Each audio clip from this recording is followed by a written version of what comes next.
Wow, that was great. I love it.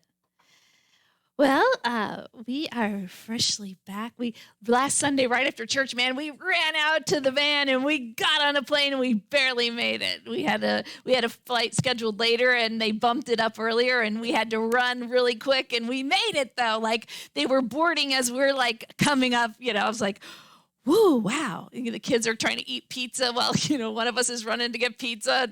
We have kids everywhere and my kids everywhere. And it was nuts, but we made it. And sometimes some of those things are some of the funnest times when you're just unpredictable, rowdy, crazy. You know what I'm saying? Like a little unpredictable, rowdy, crazy is what I live for. So that's why I do what I do. So today we're going to have a little bit of time to kind of I'm going to share kind of some experiences we had. We were actually in a cabin in the forest, in the Black Hills of South Dakota. They talk weird up there. They talk really weird up there. So they call it the bathroom a biff. Who would know? We're like, what's a biff? It's a biff, We have an outhouse there. I have a picture of the cabin somewhere in there. Oh, it's so pretty. There's us in front of the cabin. This is my stepfather's family cabin. It's 100 years old. It's very, very rustic. And when you go in, it's like you step back. Well, that's forward. Step back into time and nothing has changed. It's the same every time we've ever been there. And that's awesome. So that was kind of one of the things that I started to think about as I began to kind of think about the Lord and what he would have me to share. Is about today, our message is called We Remember. And in our age where we have a tendency to want the next best, greatest, latest, I was complaining because I only have an iPhone 10 and the 12 takes better pictures. And my daughter's like, oh, let me take the pictures. I have the 12, and so you're like, oh, I want the 12. You're like coveting. And then I told my husband, I go, you have the 7, don't take any pictures. Where I was like, you're the 7, you're way back there. And Kate goes, well, back when I had it, it was great. But that was all we knew, right? Yeah. The 12 wasn't out. And so as we sometimes want the latest, greatest, man, we're used to when your couch is, this couch is little, rough, rustic. But what happens is who sat in that chair? What memories were made? And what I love about the cabin is that everyone who visits the cabin signs a book. And the book says what you did while you were there, where you went, where you drove, who was there. And then you get a piece of wood and you sign the wood. And you sign the wood and it gets hung and it's kind of like all over the walls, you're hanging stuff, it's just pieces of chunks of wood. It's not aesthetically pleasing. Oh, but it's memories. It's what the wood contains. And sometimes we as people have the ability to forget. And we forget that we don't remember. So the girls and I, we're trying to remember, okay, well, when were we here last? When did we come last? It's been a while. I don't know how long. And so my middle daughter, who's the historian in the family, she went through all of the journals and found back in 2008 and 2003 and 2009 when they had been there and what, when they had started, when they came, and she took pictures of all of it and wrote. She was, dubbed the person to sign the book this time, and I was the wood signer, and so we all had roles in that. But in this cabin, there's no nothing. You're unplugged. Yeah. There's an outhouse. There is one inside, but if you have to go, you have to go out there. So or you're supposed to anyways. And so it's a whole nother world. And it's a world sometimes I think we need. It's unplugged. There's no service. And, of course, the historian had downloaded maps prior to and brought paper maps. And we're like, what's that? Like the rest of us were, how are we going to plan our day? Well, because you kind of have to plan around the weather as well. Because it might hail, and then it'll rain, and then it'll be sunny, and then it'll be great. And so today, I kind of share a little bit of that because, number one, it's fun. And number two, it helped me to stop, to slow down time. It's amazing when you don't have news feeding in, when you don't know what Fauci said this week. You don't know. You don't know. You don't know if we bombed anybody. It's just that it's all gone. Do you realize how much time you have when it's unplugged? There's no phone, there's no email, there's nothing. And all those things, no TikTok. I didn't see I TikTok with George, the monkey, and every time he gets a new package, I get a ding, and I get to go watch George open a package. It's so fun. I love TikTok, but TikTok can keep going and going and going until you're in the TikTok vortex and you're like sucked in, and I don't know. But George the monkey, and really all he's doing is opening packages that people send from all over the world. And next thing you know, you're sucked in. But it can be a time waster. Our entertainment can be such a time waster. So as we went, I realized that we were going, once when Kate, my daughter, was a child, she was enjoying this place. Now she was enjoying it as a mom. And I was once a mom enjoying Custer State Park, and now I'm a grandma. And my mom was once the grandma, and now she's the great-grandma. So we had 4 generations frozen in time in this place. It's a little, probably around 700 square feet, 1 bedroom. It's great. Madeline's fiance came with us, and he got to have the screen porch all to himself. We're like, man, he's lucky. Until the rainstorm came in the middle of the night, and I'm like, Michael, if you want to come sleep on the floor, you can. But he's like, I'm fine, I'm not wet. So I'm like, all right. But you feel like you can get a lot of time together with one another. So today I'm going to talk to you a little bit from the scripture about this big rock. Okay, this is my big rock illustration today. When we're talking about we remember, we're going to go to 1 Samuel chapter 7. I'm going to read it out of the New Living Translation just for ease of reading and understanding. And I'm going to start in verse 3. Then Samuel said to all the people of Israel, if you want to return to the Lord with all your heart, get rid of your foreign gods and your images of Ashtoreth. Turn your hearts to the Lord and obey him alone, and he will rescue you from the Philistines. So the Israelites got rid of their images of Baal and their Ashtoreth, which is their fertility god. And they worshiped only the Lord. That's a good thing. Then Samuel told them, gather all of Israel to Mizpah, and I will pray the Lord for you. And so they gathered at Mizpah, and in the great ceremony drew water from a well and poured it out before the Lord. They also went without food all day and confessed that they had sinned against the Lord. So they were confessing their sin. They're coming and getting their heart right with God. Sometimes we need to redo that over and over again.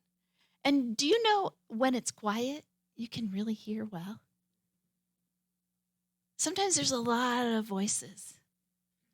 And when it's quiet and you're real with yourself and you're real with your God, you can go, oh, I really need to mind my manners in front of him. and change some things, because we can get away with things with our own self, but we can't get away with things with him. He knows everything. And sometimes some of us run from our problems. We run from the things that we really should be facing. And instead of going to God with those problems, we try to just cover it up with a bunch of more and a bunch more, and busyness and idleness and, getting our acceptance from other places. So when the Philistine rulers had heard that Israel had gathered at Mizpah, they mobilized their army and advanced. The Israelites were badly frightened when they learned that the Philistines were approaching. "Don't stop pleading with the Lord our God to save us from the Philistines," they begged Samuel. So they went to the man of God, like, "Come on, you pray. Come on, get it together. You got to help us. We need your help." And so Samuel took a young lamb and offered it to the Lord as a burnt offering. And he pleaded with the Lord to help Israel. And the Lord answered him. Just as Samuel was sacrificing the burnt offering, the Philistines arrived to attack Israel. But the Lord spoke with the mighty voice of thunder from heaven that day. And the Philistines were thrown into such confusion that the Israelites defeated them. The men of Israel chased them from Mizpah to a place below Bethkar, slaughtering them all along the way. Then Samuel took a large stone, maybe not this small, but it's what I could carry.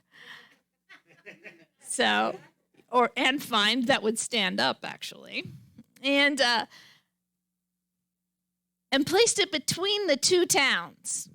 And he named it Ebenezer, not Scrooge. Okay? Don't get that out of your mind. Like, not that guy. This is totally different. This is a stone, which means the stone of help. It's where God helped them. For he said, "Up to this point, the Lord has helped us." He's on our side. He's with us. You prayed, we sought him, and he delivered us. And we need to remember that. We need to remember when he came through. No matter what, when you've been in an abusive relationship and you got out, he helped you to have the strength to run. When you've been in things that were going to harm you, car accidents, and he delivered you, that's a place of memorial. When you go run to that place and write it down. I got a little book here because I'm a horrible journaler. But man, see, it's blank. Because I've got it out, because I'm going to start, because I was inspired. See, I don't have it all together. And neither do you. So that's why we're here, to have God help us, right? And remember. So the things that God has done for us, we need to have a memorial. You can't forget. And if you think about it and you think about those things that God has done for you and you remember, boy, how he delivered me, how he set me free, how he saved me, how I'm not eating outside, I have a roof over my head. I trusted the Lord with my life, and I said, God, I know you'll take care of me, and he has. And I remember the time when my oldest daughter fell out of the bunk bed, and we felt bone through her skin. The bone was there. It was the day before my sister's wedding. She came off the bunk bed, and we came in, and we had Charlie, the homeless man that lived in the garage, and he came in, and we laid hands on her, and we all prayed, and while we're calling 911, and, because it was bad. I mean, when you break your femur, it's the biggest bone in your body. And we get to the hospital, and the ER doc says, "Oh, baby girl, what color cast do you want?"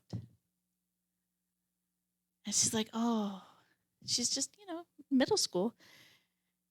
And we were just trusting while we're going through the motions of the ER. You know what I'm saying? We prayed. We laid hands.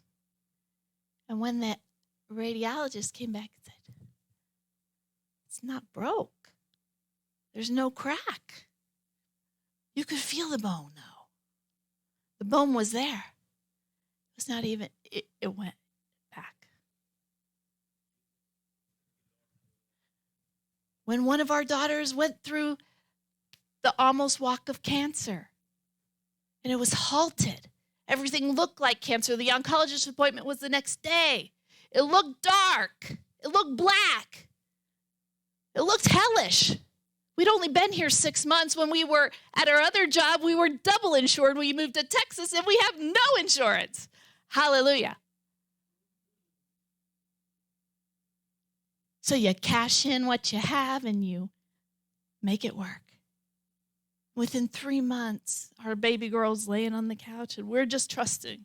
We're trusting every week. We're going for more medical attention and more tests and, more tests. And they're trying to keep it at a minimum, but to get it taken care of. And we're watching, and they're like, this is it. And God comes through. It was the night before the oncologist appointment. We had to stop by and get one more test before we could go and take it with us. And the test was clean. Those are the stones of our life where our God comes through. It might not be the Philistine army. It may feel like it. But we trust in the God of our salvation for things that, man, we can't do ourselves. I can't fix my kid, but do you know what? I wanted to. But I know the one who fixes my kid, the creator of my kid. I didn't create my kid. My God did. And so I have to trust him enough with that life so that I have a memorial stone and not a gravestone.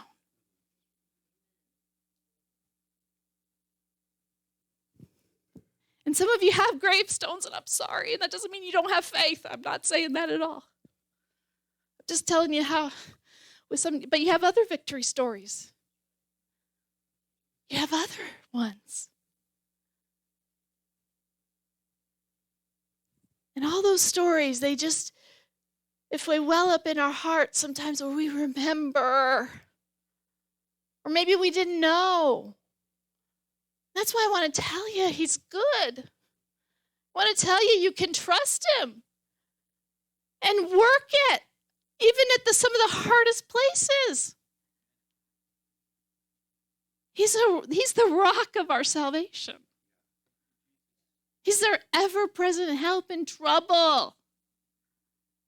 He's the good giver of life and gifts and blessing. And he's not the thief that takes.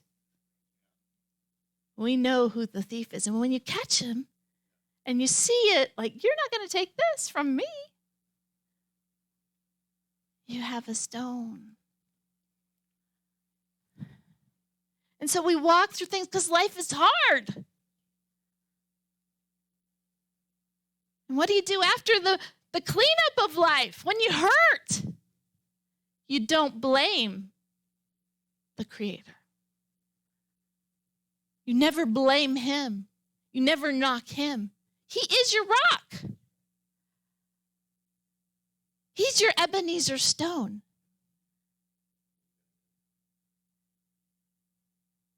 And you can either blame or you can name. You can cling and cleave, or you can resist and run. And when we resist him, man, things start going the wrong direction. So I want to encourage you today, man, like, this is your life. We get one life. This is it.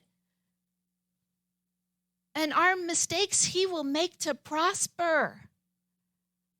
The mistakes that we make. And so write it down and remember those times. And I could go on and on and on. I'm not going to. But I could.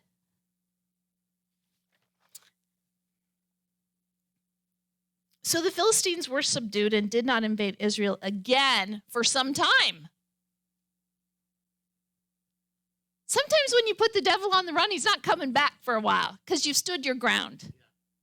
This is where the Ark of the Covenant was. This is where the presence of God was in this area.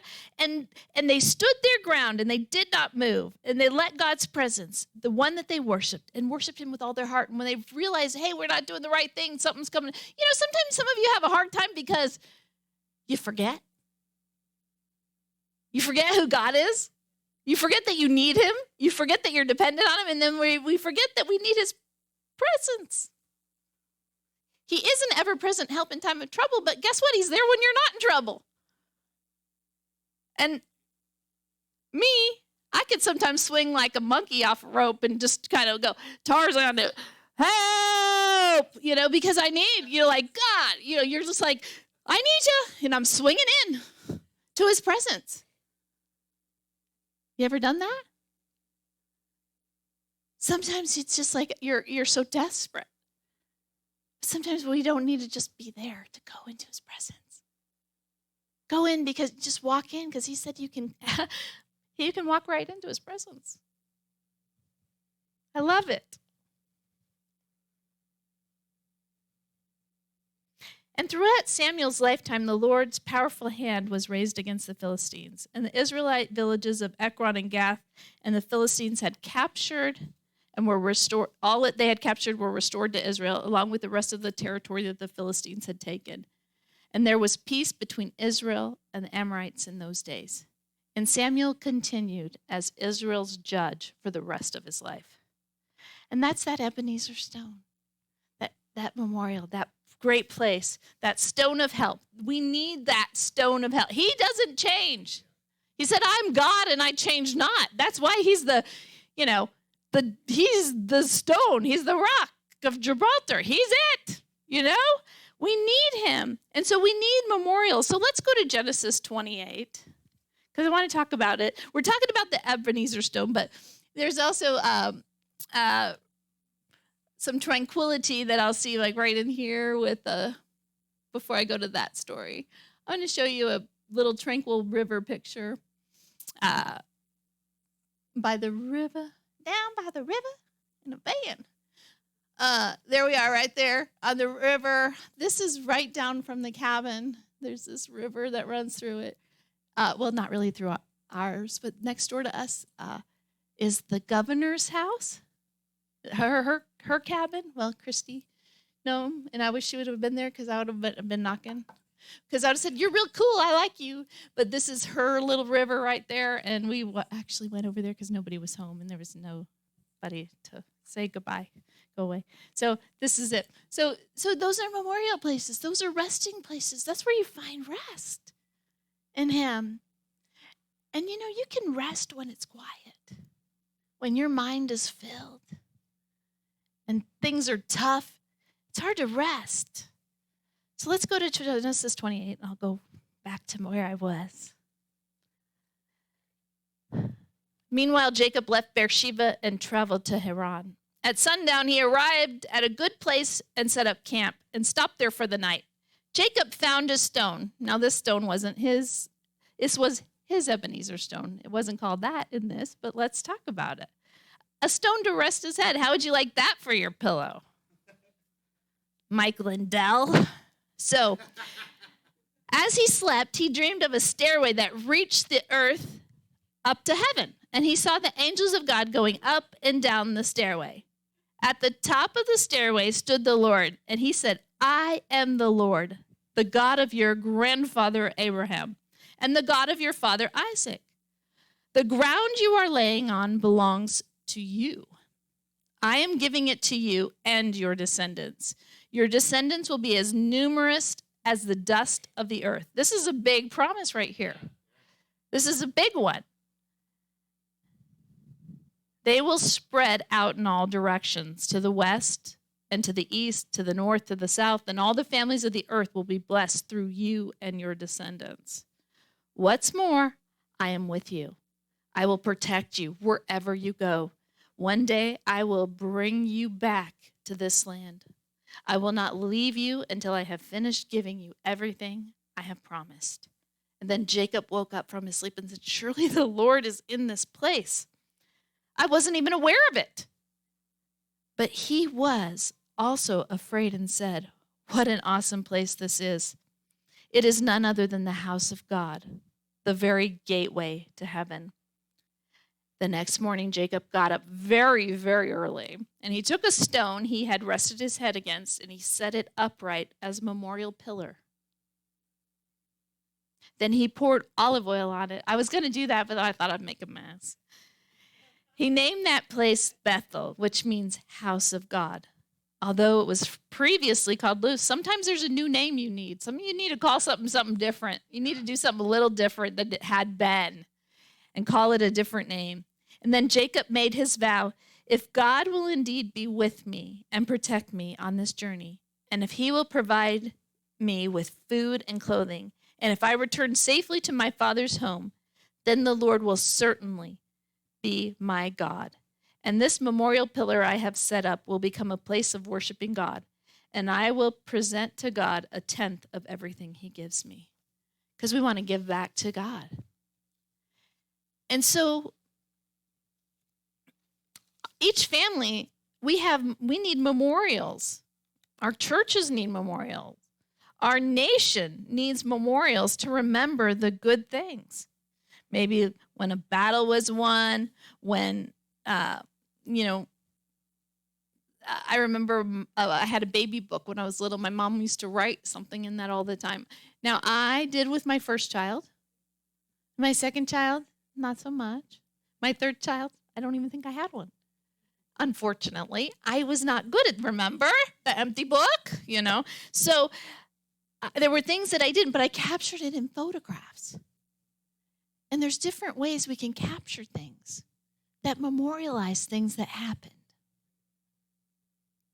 And so, however that looks for your life, I'm getting more and more, even I want video now. It's like I want to hear the little voices laughing.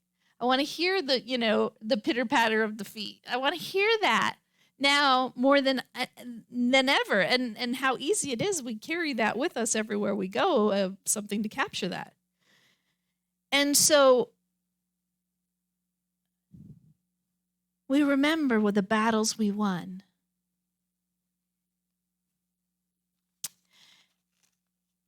And one of the things our nation has is a memorial stone. There's a picture of our family. This is the whole tribe. We had a 15-passenger van, and we were running around these hills all day and night. And we went to a national memorial there that you'll see next. And as I thought about it, whoa, what a rock. George Washington is not crying. It was just a really bad storm, and it was wet all down the face of the mountain. Yeah, then it cleared. That was awesome. We hit it just right. So we look here, and this memorializes something in rock. Here's a stone, a mountain. And the originator said he didn't want anyone to ever forget what we had here as a nation. And he said, one of the things, why would they pick these four? You might go, well, I don't even know who those four are. Well, we'll give you a lesson. And so here we have George Washington. He's the first president. And he is the one who led and won independence for us from the American Revolutionary War. And he's kind of like I hate to use the word father because we have one father, but he is the founder of this nation. He is basically like a father to our America. And he helped us birth into a nation. And so then we have next one, Thomas Jefferson. He was the third president. Who knows what he did? Yes, he did. He gave us our Declaration of Independence. He also helped with the Louisiana Territory purchase that doubled the size of our country. That's why he's up there. He made it bigger. Now, number 3, that guy. I was like, I don't know, who is that guy again? But then I looked it up. No, I'm just kidding. I went to the class. It's Teddy Roosevelt. And so he's our 26th president. He was instrumental in joining the East to the West with the Panama Canal. And also he helped America experience rapid economic growth. And so if you didn't know that was him, now you do. And of course, everybody knows famous Abe. There he is. And he's the 16th president. He held the nation together during our time of civil war. And he believed that this was his most sacred duty, the preservation of this nation. And it was a conviction that slavery must be abolished, that he was his heart's conviction. And so we see those, and those are times in our history that memorialize in a rock. It's our nation's Ebenezer stone. It's our nation's way of remembering. And so we do that as individuals, as a church. We have benches outside with people who've been here before us that memorialize them. And so we see that happen as our nation does as well. And then your family can enjoy that too. Like you're going, okay, this is, now the next generation can come and go to that place and be reminded what happened. So sometimes vacations just aren't vacations for vacation purposes. They're to train the next generation about things you want to teach them. Now, when I always lived apart from my family. Being in ministry, we didn't live always where my family was or my husband's family. So we would travel back home, which wasn't home, to remember. My grandmother would make tortillas, and we'd go back with my uncles, and we'd get tamales, and we'd do that together, and I'd bring my kids because they didn't have that experience in Indiana, Illinois, Oklahoma. They didn't. And so those are memorials too. Those are things that a fresh tortilla with butter off your grandma's stove where you just pull it off. There's nothing there but at the burner. Those are memorial things that you remember the taste and the smell. And it's not so much what you do, it's the people in those places. It's the memories that are created from wherever is home to you.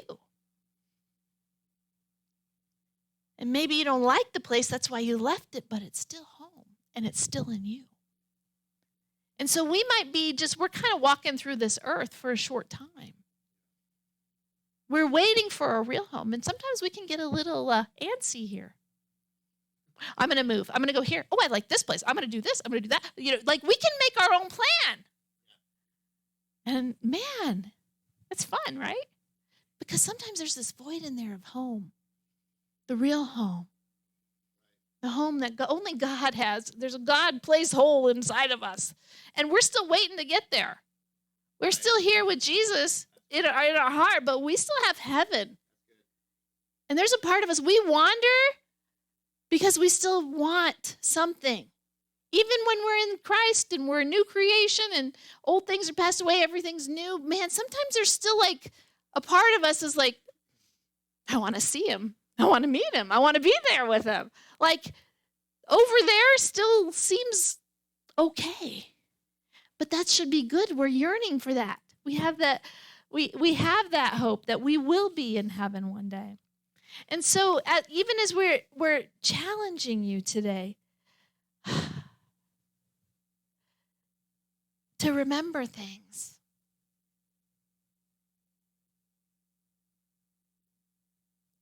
remember the bad things that saved you from death and destruction. Remember those things. Don't forget, because you'll become ungrateful. And if we aren't thankful, we'll be unkind.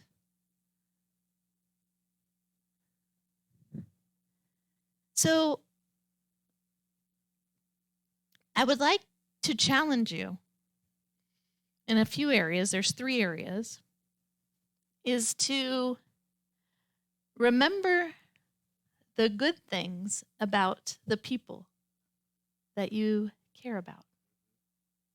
Number one, because people are always going to let you down somehow and sometime. So when they do, I always say this, okay? This is, if you haven't heard me say this, it's something I say all the time. I would never want to be known for my worst day, for the fit I threw, or, I'd never want to be remembered on my worst day. And what if I'm encountering somebody on their worst day? And I make a judgment on them based on that day. Because we've all had bad days.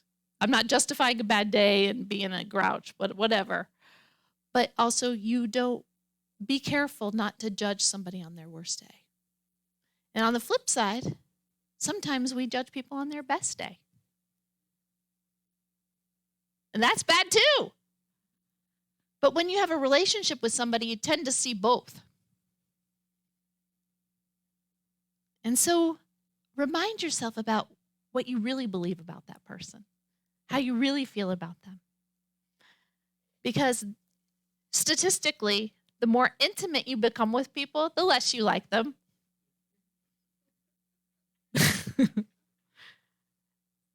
It's true. So remember the good things about people. Remember the good things God has done. We must remember. And number 3, remember the good things you personally have overcome.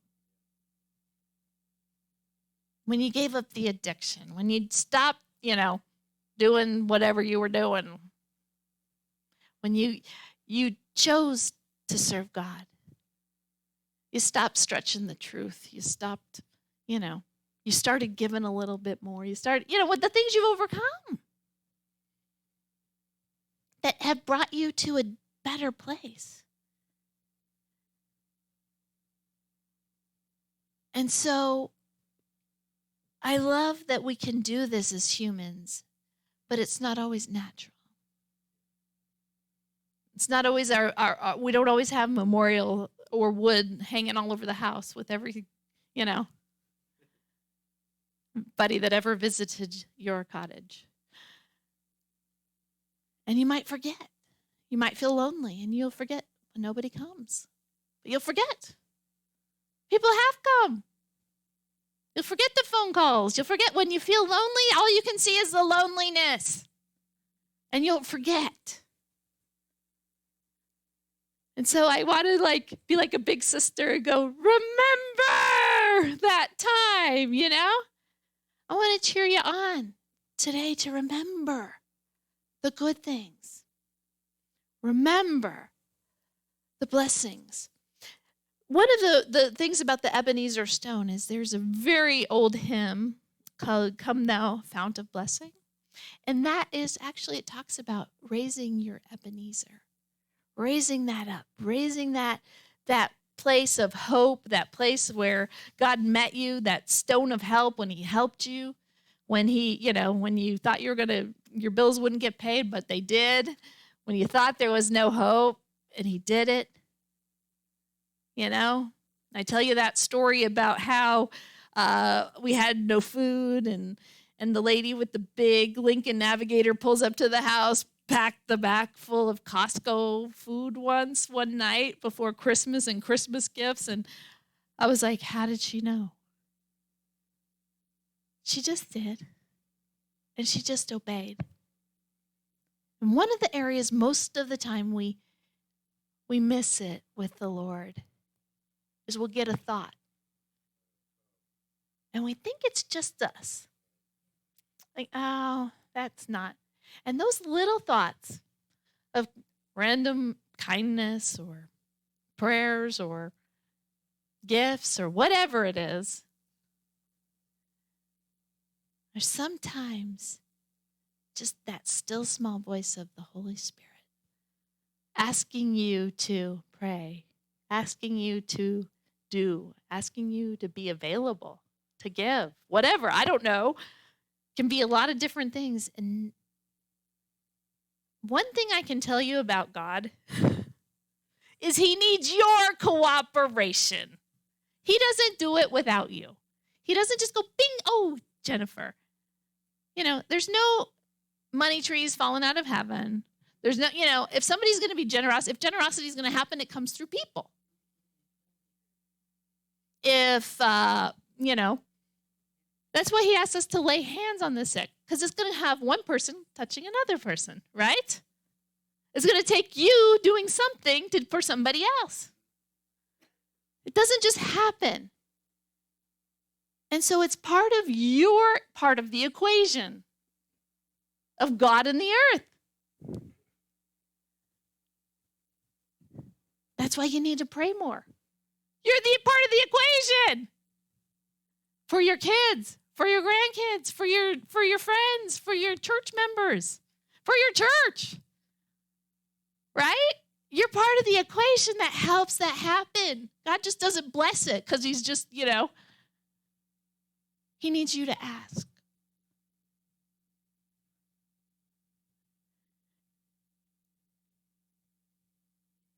And that's where we fall short a lot of times. You wonder why things didn't work, why it didn't happen. God, why didn't you? And he's like, why didn't you? And I hate to be the bearer of bad news, but you are part of the equation. And when we neglect the gift within us, when we neglect the things that God wanted us to do and we don't do, somebody else suffers for that. It's tough. But my disobedience could hurt you. And your disobedience could hurt me. And next thing we know, everybody's in disobedience, then there's disunity, and then there's disharmony, and we're wondering, what is this all worth? But really what had happened was a still small voice, and I just I'm too wrapped up in my TikTok.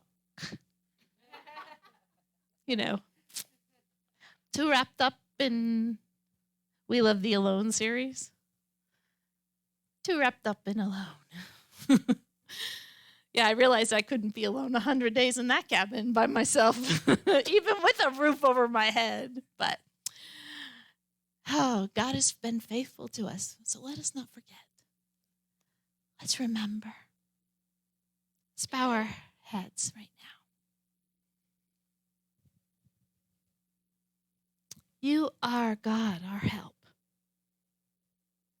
You've been there for us time and time again. You've been our Ebenezer stone that's got us out of places. And Lord, we've forgotten. Maybe we forgot to give thanks to you or even remember that you did that. We disregarded your voice at times to help someone else and didn't act.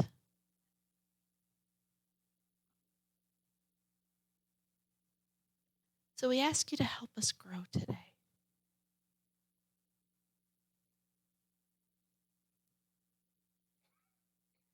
Encourage us to remember your faithfulness, to write it down,